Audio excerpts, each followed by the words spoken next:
The barber shop, boom, a cover for crime. Walk down any high street in Britain today and you'll likely see a barber shop, maybe even 2 or 3. They're everywhere. In the past few years, barber shops have popped up like mushrooms after a rain shower.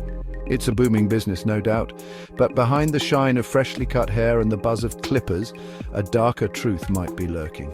Authorities are increasingly concerned that some of these shops are not what they seem. Could they be fronts for criminal activity? The signs are there, shops standing suspiciously empty, prices so low they seem impossible, workers looking nervous, even scared. Something doesn't add up. Is this just the cutthroat world of business, or is something more sinister at play? The truth, as I discovered, is far more complex and disturbing than I ever imagined.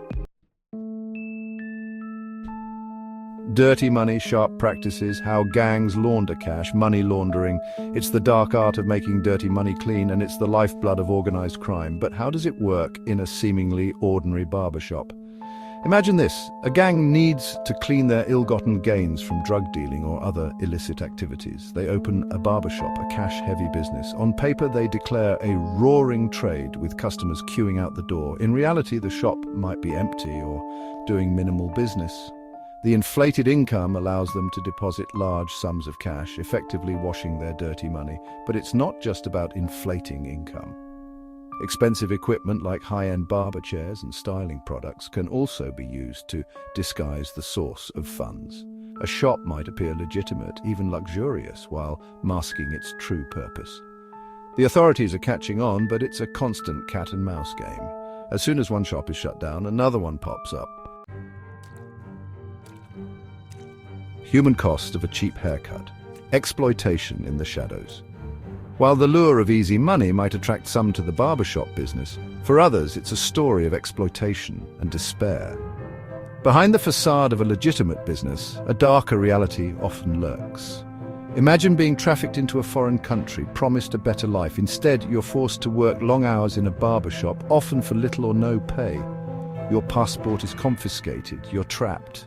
This is the reality for many vulnerable individuals, often migrants, who are lured by the promise of work and then trapped in modern slavery. The signs are often there, hidden in plain sight: unusually cheap haircuts, high staff turnover, workers who seem scared or withdrawn.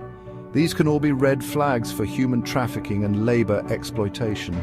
The true cost of that cheap haircut might be someone's freedom. It's a sobering thought.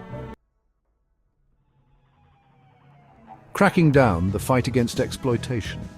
The authorities are not standing idly by. Police raids are becoming more frequent, targeting suspected fronts for money laundering and human trafficking.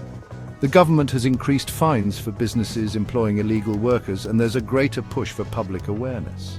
People are being encouraged to report suspicious activities such as unusually cheap prices or signs of worker exploitation. But the fight is far from over. The cash-intensive nature of the barbershop business, coupled with the transient nature of the workforce, makes it a difficult crime to tackle. And it's not just barbershops. Car washes, nail salons, takeaways, all have been identified as potential fronts for similar criminal activities.